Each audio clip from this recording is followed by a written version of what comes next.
اهلا بيكم في سلسله اطمن معانا. معاكم دكتور راجي زاهر، مدرس واستشاري امراض الدم، معهد البحوث الطبيه جامعه اسكندريه، زميل الكليه الملكيه البريطانيه بلندن.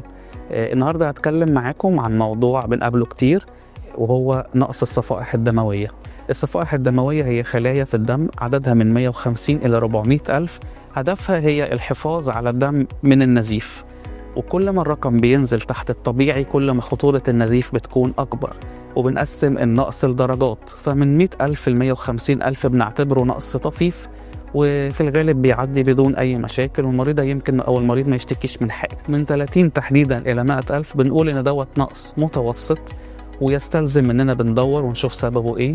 تحت ال 30 ألف ده رقم بيكون مزعج شوية بالنسبة لنا، لأن ده الرقم اللي ساعتها لازم نتدخل بعلاج. الأسباب كتيرة والعلاجات كتيرة لكن موجودة ومتاحة. كل المطلوب منك إنك لو لاحظت أي حاجة من الأعراض دي ما تتأخرش، تشرفنا ونطمن عليك. شكرا لحضراتكم.